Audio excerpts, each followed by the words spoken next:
Zaman itu kan fotografer masih jarang. Jarang. Kalau aku bisa motret, pasti aku bisa mendekati banyak cewek-cewek. Duh. Nah, punya duit segini, cemplungin aja semuanya bikin kayak gini. Duit ya kan sebenarnya tidak ada duit. Tapi berani pameran kayak gitu. Go big or go home bener itu. Ini tak ajari ya, yang mau main curang dan mau cepet sugih iso caranya.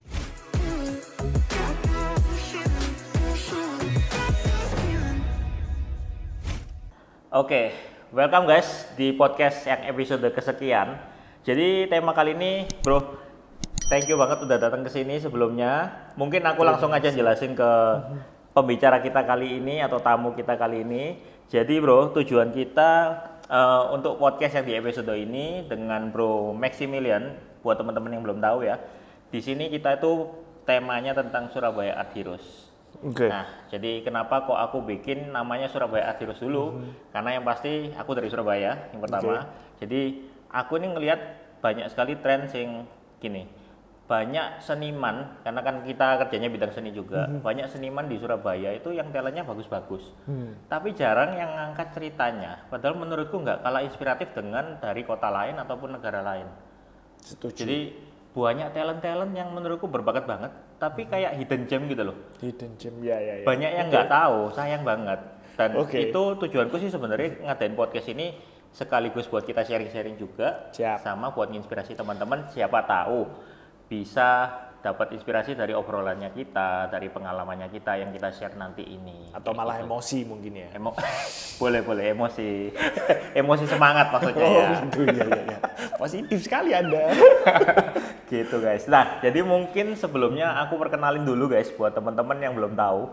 Meskipun sebenarnya menurutku kalau Bro Max ini nggak hidden gem banget ya, dia udah famous banget nih. Bukan gem tapi hidden. Hidden tok ya. Hidden tok aku. Oke, jadi buat teman-teman yang belum tahu, tamu kita kali ini itu adalah Maximilian John. Mungkin kalau aku boleh introduce, Maximilian John ini adalah founder dari Moir Foto dan Moir Video. Dan mungkin ada beberapa kerjaan lain yang bakal diceritain sama Bro Max sendiri. Iya. Tapi yang pasti menurut saya dia adalah salah satu artis atau seniman di Surabaya yang menurut saya cukup inspiratif dan juga Syukuran. talented banget guys. Jadi jujur aku juga penasaran gimana sih kisahnya Max, karena awal mula dia mulai itu sebenarnya kayaknya kurang lebih sama ya bro. Harusnya sama kalau kita Tahunnya seleting ya. gitu. Lehting tua ya Ketok bahasa umur gitu. Ketok umur gua anjir. Seangkatan gitu kayaknya kok. Kayaknya kurang lebih seangkatan. Nah, tapi kan cerita tiap orang pasti beda-beda dan juga mungkin langsung aja bro. Dari tahun berapa sih sebenarnya mulai foto ini? Belajar foto apa moirnya? Belajar foto dulu deh. Belajar foto Ini kan itu mulai ngomongnya nyantai dulu. 2006. Karena 2005, aku ingat 2005 itu aku masuk kuliah. 2005 masuk kuliah itu masih baru tertarik ke dunia fotografi, tapi belum benar-benar belajar foto. Baru belajar foto itu 2006 awal. 2006 awal. Itu oke. baru belajar fotografi. Itu masih kuliah ya? Masih kuliah, sambil semester awal kuliah itu. Semester awal kuliah. Jadi ya itu pertama kali mengerti dunia fotografi dengan motivasi yang sangat salah sekali sih. Kok iso? Motivasiku itu waktu itu adalah kalau aku itu bisa motret. Zaman itu kan fotografer masih jarang. Jarang. Kalau aku bisa motret, pasti aku bisa mendekati banyak cewek-cewek. Duh. Guys, kalau ini nggak inspiratif. Motivasi yang salah. Jangan ditiru. Jadi ya udah aku tak belajar foto Ya itu. Tapi akhirnya kok memang beneran jatuh cinta dengan dunia fotografi yang akhirnya ya puji Tuhan sampai hari ini jadi praktisi juga sih kayak gitu. Mantap. Oh iya, Seperti by the way, mungkin aku boleh tambahin sedikit ya bro. Bro Max ini juga sering jadi pembicara guys. Jadi di beberapa event kayak Fuji. Terus kemarin aku sempat lihat masuk Kick Andy ya bro. Sempat waktu Mantap. awal pandemi. Iya. Ya, thank God Itu sempat diundang bicarain ke apa bro? Andy. Waktu awal pandemi itu kan semua bisnis fotografi, ya kebanyakan bisnis anjlok. Nggak terkecuali bisnis kita, bisnis fotografi. Apalagi kita kan ngandalin wedding. Yes. Yang notabene-nya sangat mengumpulkan orang. Pada saat itu kita semuanya anjlok habis, bahkan ketemu orang aja waktu itu sangat takut. Iya. Akhirnya membuat, terus aku tuh nganggur di rumah gitu loh. Nganggur di rumah ngapain ya? Ya udah deh, video call sama temen kanan kiri sambil iseng-iseng terus sambil video call di capture screen, difotoin ekspresi bodoh-bodohannya teman-teman gitu loh. Terus dapat ide kayak ya apa nih, aku tak motret dari sini, temanku itu di sana, maksudnya dimanapun mereka berada. Akhirnya bikinlah iseng-iseng foto virtual. Awalnya cuma foto-foto virtual iseng-iseng tok ya, kayak teman-teman ya sekali lagi teman-teman influencer yang cantik-cantik itu tak konteki, video call yuk, foto-fotoan. Hah, mereka bingung awalnya. Tapi terus ya udah dari situ foto, akhirnya kok lumayan ini ya, lumayan viral ya, lumayan tertarik gitu loh. Dan di situ terus mulai ada beberapa orang sih nggak kenal. Ya aku ngomong Jawaan ya ini ya. Iya nggak apa-apa kan. Surabaya kan, temanya Surabaya bener. Orang sih nggak kenal ngontek nge-DM. Ya wes lah, transaksi terjadi. Sebenarnya nggak mahal, angkanya cuma 500 sampai 750.000 waktu itu kita jual itu per sesi. Tapi lumayan banget ya, bisa jadi pemasukan sampingan ya. Hari-hari itu yang justru yang menyelamatkan perusahaan ini, perusahaan Moir itu. Karena lo honestly speaking, zaman itu ya duit langsung berhenti loh. Cash flow langsung berhenti, langsung benar-benar zero. Oke. Wih, mati. Jadi waktu itu ya kita bikin, aku sih iseng bikin gitu. Kok aku tuh punya kenalan temen fotografer dulu, aku kenal waktu prewed di luar negeri. Ternyata sekarang dia kerja di CNN. Jadi terus dia ngundang aku untuk masuk di CNN dulu, masuk CNN sebentar, sempat rame di CNN. Terus orangnya tim kreatifnya Kick Ending ngelihat di DM, di kontak. Aku pertamanya curiga ini beneran apa enggak sih, soalnya dia nge-DM dari personal. Takutnya scam. Takutnya ini scam. Tapi ya udahlah tak ladeni, siapa tahu beneran. Ternyata beneran. Di kontak terus dijanjiin jam sekian ya kita ketemu sama Bang Andinya gitu. Oke ya wes, briefing sungguhan. Serius nih. Terus dijanjiin tanggal sekian kita live di sini. Oke, siap. Ya itu ya puji Tuhan lah. Dari situ juga akhirnya orang banyak tahu kan. Nambah. Ya itu yang menyelamatkan Moir hari-hari itu. Oke, ini aku agak mundur sedikit lagi ya. Kalau yang itu nanti ini seru banget sebenarnya, aku pengen bahas juga. Cuman mungkin buat teman-teman supaya nggak bingung, mungkin bisa dilanjutin bro. Jadi kayak ceritanya tadi kan 2006 kuliah nih, belajar foto dengan tujuan yang tadi. Ya, swala sih, jambu. Terus habis itu akhirnya malah memang jatuh cinta sama foto juga atau sama visual. Terus setelah habis itu ngapain bro? Apa langsung masuk wedding atau gimana? Sebenarnya enggak. Jadi waktu itu aku tuh karena motivasinya kan ke arah cewek-cewek cantik ya kan.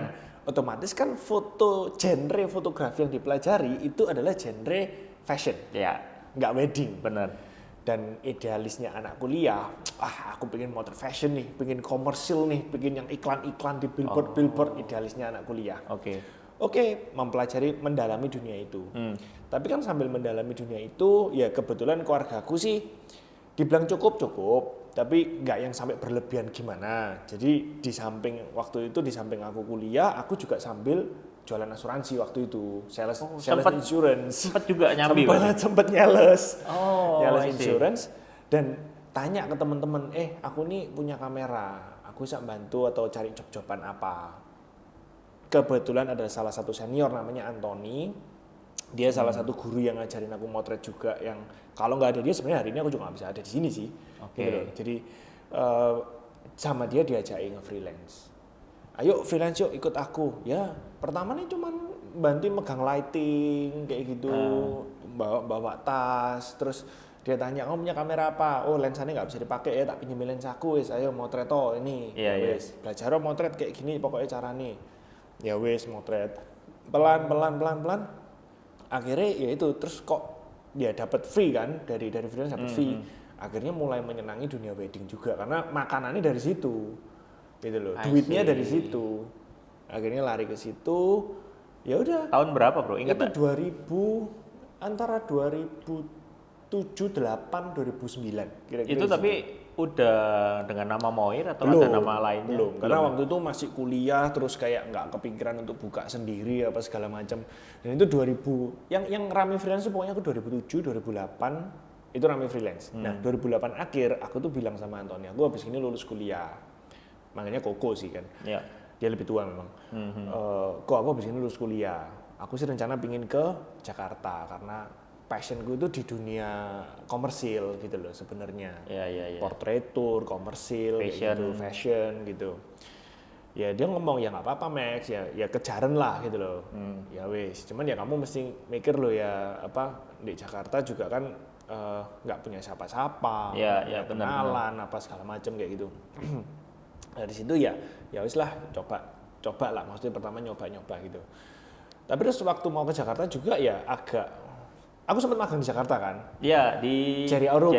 Ya, Cherry Aurum gitu. Nanti mungkin buat teman-teman yang belum tahu karya-karyanya atau Cherry Aurum itu siapa, sosoknya dia itu fotografer gitu. Komersial yang terkenal di Jakarta. Betul. Nanti unfortunately tapi hari ini kayaknya dia lagi ada sedikit problem sih memang. Oh ya. Unfortunately.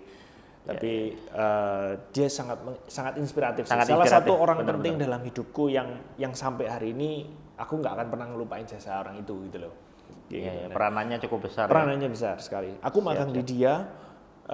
Dan aku melihat dunia perfashionan, dunia perkomersilan itu seperti apa, yang membuat aku akhirnya kayaknya ini bukan dunia aku deh, kayaknya enggak deh. Oh, gitu. Padahal awalnya tujuannya pinginnya masuk ke situ, gitu loh. Tapi terus suwe-suwe kok kayak, wah ini kayak gak ngene urip sing aku pingin.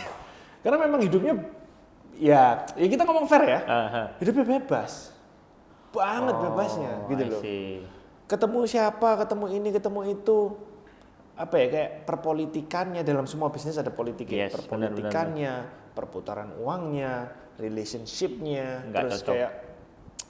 Kayak ya pokoknya lifestyle-nya hidupnya lah. Betul, lifestyle-nya tuh kayak wah iki rek tak terus uripku dadi apa kayak ngene iki. Rasanya kok enggak lah wis gitu loh. Ya aku nggak bilang Cherry melakukan hal itu, enggak. Tapi di dalam dunia tersebut namanya godaan tuh di kanan kiri gitu loh. Ya, challenge-nya banyak. Iya. Challenge-nya banyak. Jadi ya udahlah nggak usah wes gitu loh. Akhirnya harus aku pulang ke Surabaya dan aku decide untuk nggak wes, aku nggak mau masuk dunia itu. Oke. Dek poin itu Ko Antoni ngejak ya aku untuk ayo Max kita join aja gimana.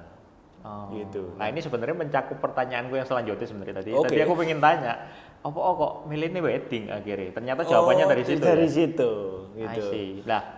Kayak gitu tak lanjut pertanyaan kedua bro. Oke. Wedding itu kan luas ya, nggak cuma di Surabaya. Apa kok kamu milih Surabaya? Mungkin aku bisa bilang kecelakaan. Duh, akeh kecelakaan. Kok akeh kecelakaan nih uripku iki. Aduh kok isin deh aku. Dikata oleh gak sih? Enggak apa-apa, natural ini bro. Jadi mungkin aku bilang ya kecelakaan karena gini. Waktu join sama Ko Antoni itu, kita berusaha untuk menjalankan bisnis ini karena Ko Antoni itu orangnya sangat jago dalam dunia bisnis. I see. Dia pintar sekali melihat peluang, melihat celah.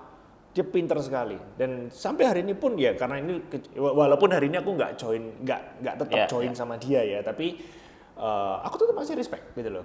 Karena kamu dapat banyak pelajaran. Aku dapat banyak ilmu dari dia kayak gitu. Nah, dia sangat pintar melihat peluang itu.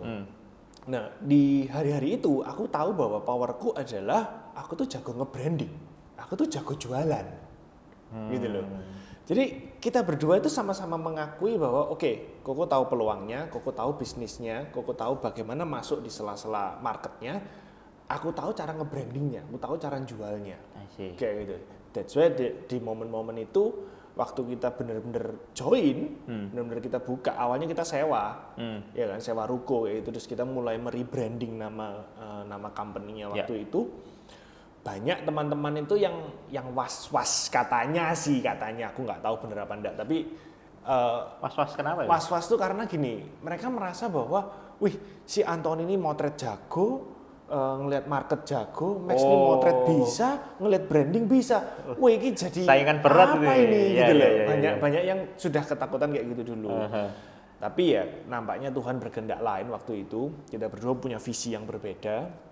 Akhirnya nggak bisa jalan. Company itu nggak terlalu jalan. Karena nggak jalan, kita kan butuh income. Akhirnya terciptalah second brand anak company yang namanya Moir Foto ini.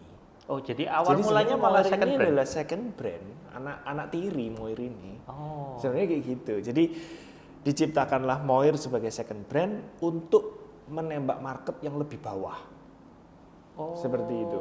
I see. Nah, pada saat kita mulai nge-rebranding Moirnya, nah aku ditugaskan sama Ko Antoni untuk ya wes kamu sih ngurus Moir wes. Oke, tak rebranding semua, ngatur pameran ini dan itu segala macem. Pertama kali pameran, duar, meledak. Gitu loh. Karena zaman itu ya gini, challenge di zaman itu sama challenge di hari ini tuh berbeda. Benar. Di zaman itu challenge-nya adalah kita nggak punya sosial media. Pameran itu jadi satu-satunya media untuk promosi. Benar. Ya, jadi otomatis strategi pamerannya bagaimana, penempatan posisinya, dekorasinya, gimana kita bisa narik orang, first impression-nya seperti apa, image yang muncul di orang tuh bagaimana pada saat orang tuh pertama lihat booth kita, itu ngaruh banget gitu loh. Nah itu benar-benar tak olah waktu itu, dan waktu itu yang bikin Moir pertama kali buka dan langsung rame ke pamerannya itu tadi. Iya, aku inget sih. Jadi kan kebetulan kita berdua ini sama-sama utamanya wedding photographer guys. Aku masih inget banget waktu itu si Max ini sempet, maksudnya di Moirnya tuh sempet bikin gebrakan yang memang keren banget. Jadi aku sempet tahu tuh bikin standnya. Biasanya kalau kita pameran itu cuman kan ya stand biasa gitu. Dia bikinnya 2 tingkat ya sudah. Kayak bikin rumah udah. Itu gila banget sih. Memang itu juga salah satu hasil putus asa sebenarnya. Kecelakaan lagi gitu. Mungkin kecelakaan enggak sih, tapi kayak waktu itu kayak hampir putus asa karena aku merasa kayak mau diapain lagi ya ini ya, udahlah. Nah, punya duit segini cemplungin aja semuanya bikin kayak gini. Gila-gilaan gitu, putus asa gitu. Ya. Dan waktu itu aduh kok jadi buka aib ya. Jadi sebenarnya waktu itu aku tuh lagi putus sama mantanku. Ceritanya gitu, lagi dalam momen-momen putus sama mantan. Jadi perjalananmu ini relate banget sama maksudnya sama prosesmu ini relate sama sakit hati hidupmu kayak. Aduh. Tapi ya judelan fotografer galau gitu. Ya juga ya. Tapi ya itu gara-gara putus asa kayak merasa aduh mau ngapain lagi sih, udah cemplungin semua aja duitnya di sini. Go big or go home gitu ya. Go big or go home. I see. Tapi mungkin itu pelajaran yang bisa aku terima dalam hidupku ya. Aku nggak tahu buat teman-teman semua apakah ini bisa bermanfaat apa enggak. Tapi 2 kali dalam hidupku aku tuh go big or go home. Ternyata Tuhan malah kasih jalan di situ. Yang pertama itu pamerannya Moir itu tadi. Karena aku udah pameran keduanya Moir actually. Yang tadi aku cerita itu pameran pertamanya Moir. Oh, oke. Yang ternyata booming, tapi karena kita menargetkan market bawah dan segala strateginya pada saat itulah intinya tidak sesuai dengan apa yang kita janjikan. Intinya itu gitu waktu itu. Oke. Akhirnya aku harus bertanggung jawab karena aku yang muncul di depan, aku yang harus bertanggung jawab sama orang-orang yang dalam tanda kutip komplain waktu itu. Iya. Oke, aku membereskan masalahnya itu. Dalam proses pemberesan itu, Ko Antoni merasa, wah kamu kok terlalu serius sama Moirnya. Lah yang merek utamanya kok nggak urus. Gitu loh. Nah, dari situlah akhirnya kita merasa, waduh ya wes siapa ya? Lah ini mumpung ada jalan, mumpung ini, mumpung itu. Ya udahlah. Ya hari ini jalan kan kita udah lebih dewasa ya. Jadi kita udah bisa berpikir bahwa ya sudah mungkin memang belum jodoh pada saat itu. Ya wes, akhirnya aku megang Moir, melanjutkan Moir, Ko Antoni melanjutkan mereknya dia sendiri. Iya. I see. Oh, jadi ceritanya kayak gitu ya, Bro ya? Ceritanya seperti itu. Pada saat aku sudah mulai megang Moir sendiri, ya itu tadi, go big or go home. Aku terus mesti mikir kan, ini mau pameran lagi nih. Gimana nih mau dicemplungi nggak ini duitnya ini? Duit di rekening waktu itu benar-benar cuma tinggal 9 juta, apa cuma tinggal 10 juta gitu di rekening. Terus kayak itu pun hasil jualan insurance waktu itu. Bukan dari foto kan? Dari foto. Terus kayak mikir, ya apa ini mau dicemplungi nggak ini ya? Udahlah tak cemplungnya semua. Nek memang aku gagal kali ini, aku tak ngomong sama orang tua aku, Pak, Ma, aku gagal nih, Miss. Aku minta coba lainnya. Nyoba lainnya, aku tak minta modal. Oke. Kayak gitu. Kebetulan mama papa aku juga waktu itu kayak, wis cobaan lah nggak apa-apa wis. Gitu loh. Istilah Surabaya ini suknya kayak hilang ya sudah. Iya. Ya wis, tak cemplungi buat bayar sewa stand, bayar dekorator, tukang dan lain sebagainya, sewa SPG. Duit 9 juta bener-bener habis, Bro. Bener-bener habis. Aku sampai makan itu jadi karena udah sewa ruko kan, udah sewa kantor. Pagi aku datang ke kantor sama mantanku waktu itu. Di sini siang mau makan siang itu aku nggak bisa beli makan siang aku harus ke rumahnya mantanku untuk nunut makan siang, balik ke kantor lagi. Sampai separah itu ya? Sampai separah itu. Duit rekening sebenarnya nggak ada duit. Tapi berani pameran kayak gitu. Go big or go home bener itu. Nah, Puji Tuhan di situ ternyata kita sekali pameran itu saya tembus kalau nggak salah 24 apa 23 klien. Masuk. DP masuk semua. Dari situ kayak baru kayak dibukain jalan sama Tuhan. Wah, pelan-pelan mulai muter. Beli komputer, beli lensa, beli ini, beli itu, pelan. Ya, perjalanannya memang nggak gampang sih gitu loh. Disuruh ngulang, mungkin aku nggak mau ngulang sih. Tapi gila banget sih bro. Memang aku sempat lihat kan waktu itu aku juga sampai sempat kagum. Wih, gila sih Max ini istilah Surabaya ini wani banget ya. Untuk pameran, untuk branding. Putus asa bro.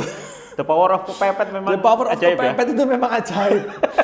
Itu jadi kayak itu yang membuat aku akhirnya kayak, dan yang kedua the power of kepepet yang kedua ya waktu aku putus sama mantanku itu. Apalagi nih? Kayak bener-bener desperate, kayak mau ngapain lagi sih apa kayak gini, putus sama mantan. Terus ya itu galau kan, istilahnya kayak ya udahlah punya duit segini cemplungin aja semuanya bikin dekor yang 2 lantai itu. Iya itu gila sih. Soalnya lainnya enggak ada kan yang seperti itu waktu itu. Waktu itu juga sempet aku buka pameran di mall. Iya, di Ciputra World. Setauku ada satu merek besarnya Indonesia yang buka di mall tapi di Jakarta. Ya kan? Itu yang membuat aku terinspirasi banget sama mereka kayak, hebat ya, aku satu hari aku mesti bisa kayak gini. Ya tapi keren sih memang bro. Akhirnya aku pulang ke Surabaya dan aku ketemu beberapa teman, aku menceritakan visiku, impianku, aku pingin kayak gini-gini itu. Banyak penolakan sebenarnya. Banyak penolakan. Aku sempat ke mall di Tunjungan Plaza waktu itu. Tunjungan Plaza masih rame. Zaman itu Sutos juga rame banget. Aku sempat ke Sutos. Jadi sempat approach banyak tempat, banyak penolakan gitu. Apa sih bikin kamu kok merasa kayak aku harus buat sing di mall ini kan? Selama ini notabene orang itu kalau pengertiannya pameran memang di mall ya. Tapi enggak pernah di area jalan-jalannya, harusnya di area eventnya kan. Iya. Karena aku sih mikir gini, aku tuh orangnya males kalau mediocre.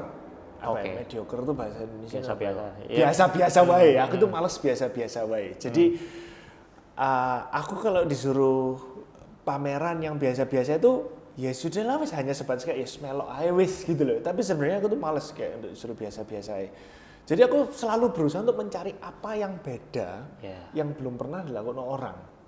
Itu selalu jadi pemikiranku.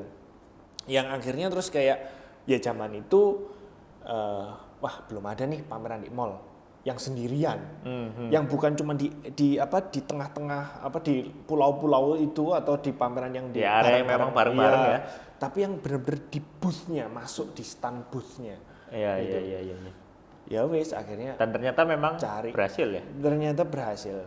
Zaman itu ya kembali ya, menurutku hari-hari ini kalau kita melakukan hal itu agaknya nggak relevan ya kayaknya. Udah nggak terlalu relevan, walaupun masih oke menurutku, tapi nggak terlalu relevan karena zaman sekarang udah challenge-nya udah berbeda kan. Benar. Behavior-nya udah beda. Digital semua sekarang. Betul, makanya waktu itu aku mencari solusi apa yang cocok untuk saat itu.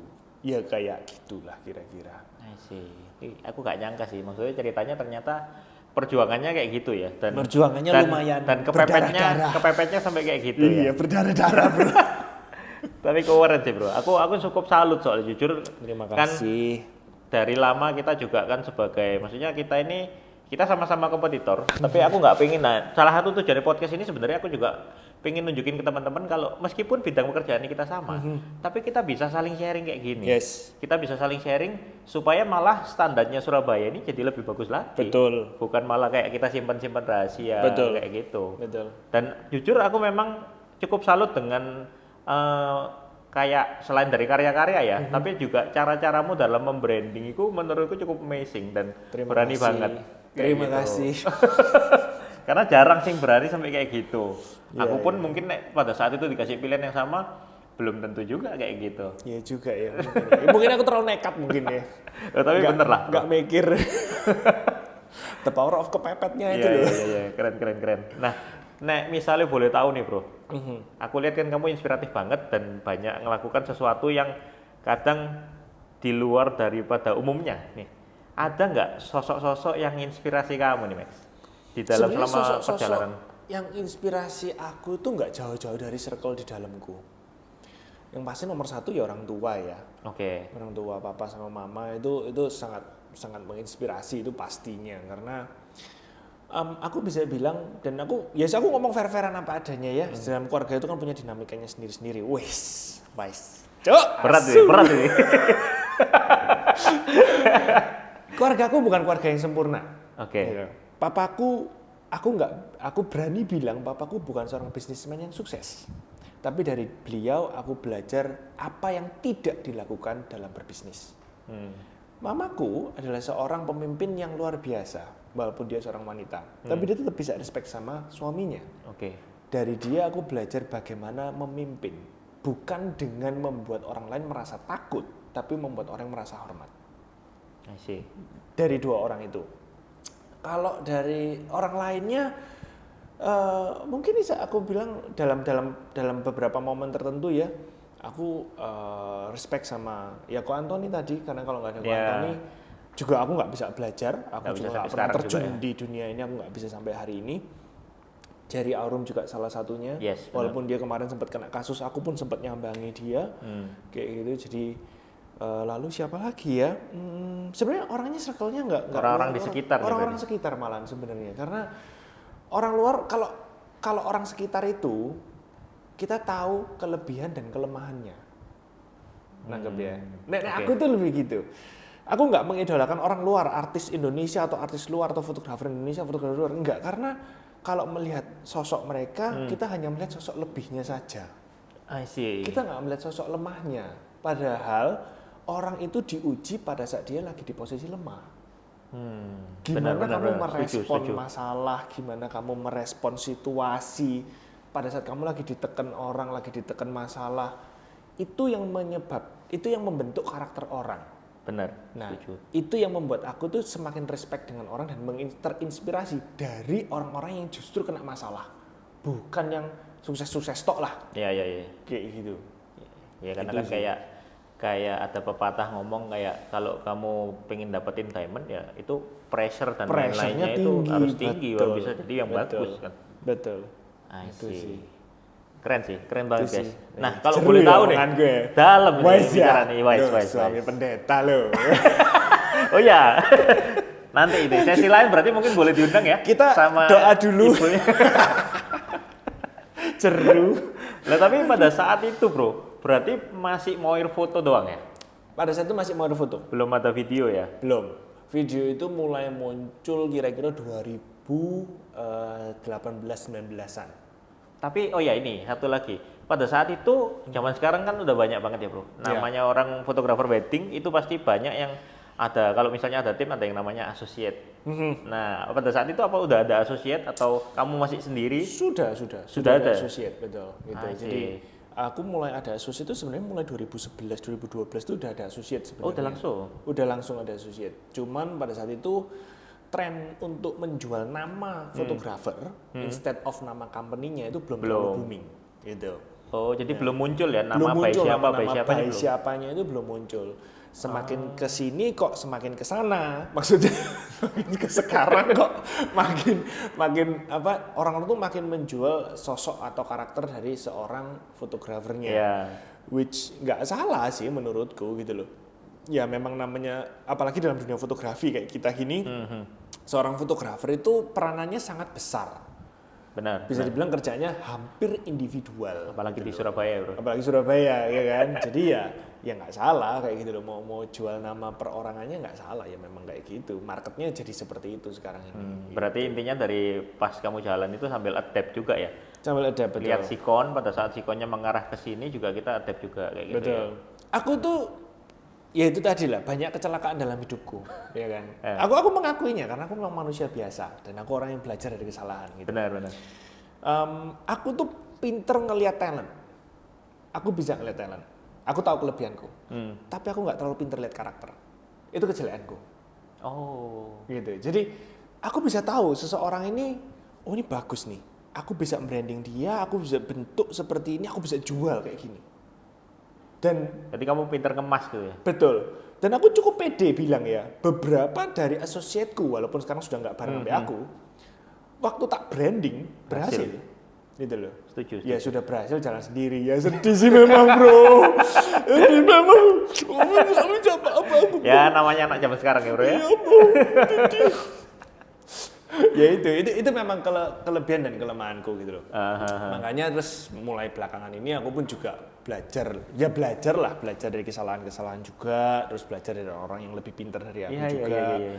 Sampai sempat juga belajar ke beberapa ahli hukum juga kayak gitu. Oh ya, aku sempat lihat di kontenmu juga ya, sempat sharing juga gimana sih tentang apa, Bro? Hak cipta. Seperti hal seperti itu. Karena menurutku di Surabaya, aku nggak tahu di kota lain bagaimana ya. Tapi di Surabaya sendiri menurutku aturan-aturan seperti itu masih jarang loh fotografer atau pekerja seni yang memahami konsep. Yang melek ya? Yang melek terhadap konsep-konsep seperti itu. Setuju.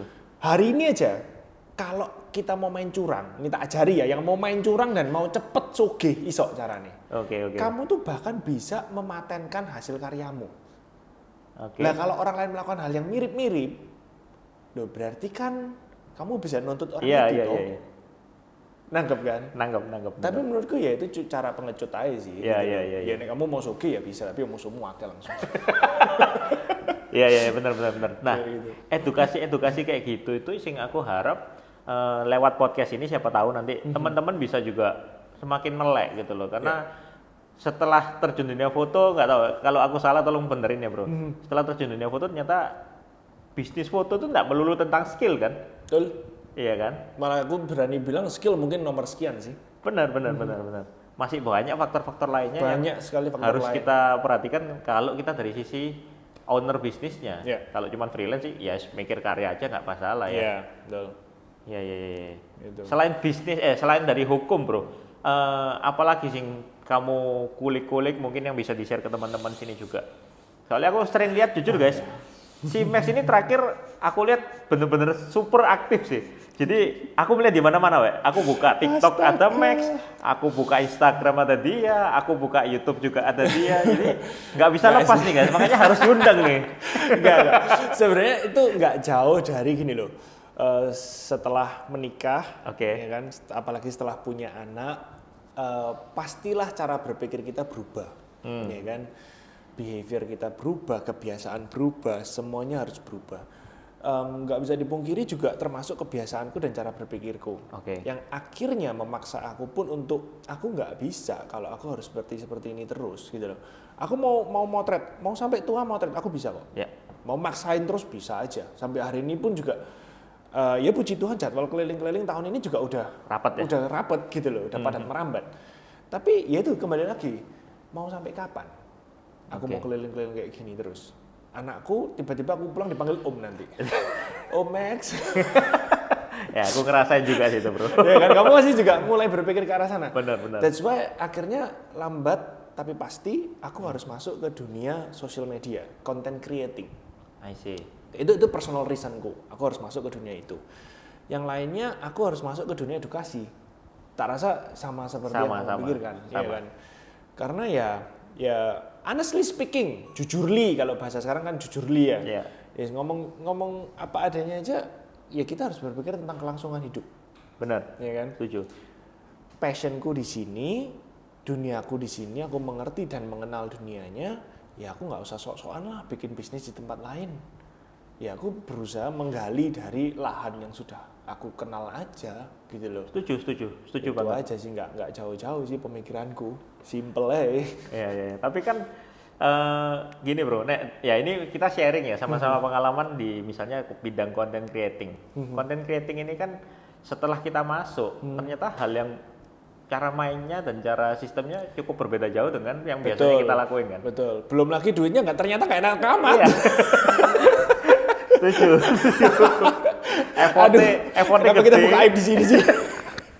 Jadi ini inspiratif apa malah? Lah iya ini kok jadi curhat sih. Effortnya kan memang luar biasa ya. Menurutku effortnya cukup gede. Mm-hmm. Dan juga intinya di luar dari zona nyamannya kita lah sebagai fotografer. menurutku sebenarnya aku juga merasakan hal yang sama. Nggak tahu ini kita sharing ya. Iya. Aku juga merasakan hal yang sama. Cuman menurutku itu hanya karena aku sudah terlalu nyaman dengan apa yang aku punya hari ini. Seolah-olah kayak gini loh. Aku nggak perlu content creating. Jalan. Aku di kantorku semua jalan kok. Iya. Aku bahkan nggak perlu ke kantor. Kantorku autopilot kok udahan. Oke. Gitu loh. Tapi ya itu kembali lagi, kalau aku hanya berdiam diri dan menikmati ini, ya boleh lah menikmati sehari 2 hari boleh lah, ya kan. Tapi kan nggak bisa kita gini-gini tok ae. Setuju. Otomatis kan kita mesti mikir. Malah dulu sebenarnya waktu umur 21, 22 itu aku udah mikir, aku umur 30 nggak mau motret. Targetku udah gitu. Masih bekerja di bidang Di visual bidang tapi visual, tapi aku udah nggak mau terjun di lapangan. I see. Targetnya udah di situ. Cuman ya kok kurang iso sih anjir butuh duit. Apalagi kena Covid kemarin. Apalagi kena Covid ini, waduh amburadul, berantakan langsung, Iya. jambret. Ya wes akhirnya ya mau nggak mau ya tetap harus involve di sini. Apalagi terus hari-hari ini dunianya udah mulai berbeda, udah mulai perkembangannya terlalu cepat. Gitu loh. Setuju. Menurutku kita merasa capek, kita merasa berat, kita merasa ini nggak gampang hanya karena kita nggak biasa. Yes. Gitu. Sebenarnya ini juga mamaku yang ngajari sih. Orang itu bisa karena biasa. Jadi oh ya karena kita nggak terbiasa ya bikin kayak gini ya toh. Akhirnya ya jadi susah. Kelihatan susah.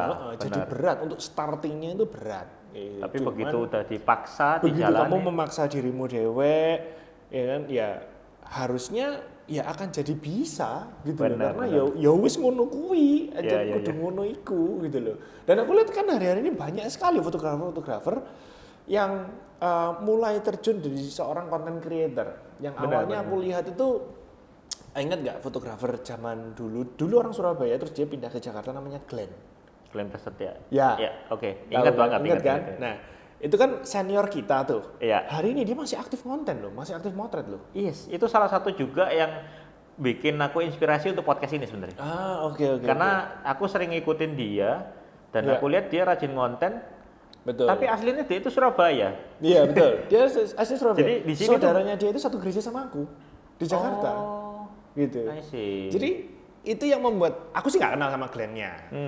Cuman dia sosok yang membuat aku kayak wah kalau Glenn yang notabene di atas kita umurnya, dia aja bisa, kita harusnya nggak boleh kalah dong. Benar. Karena kita lebih muda dari dia, gitu ya.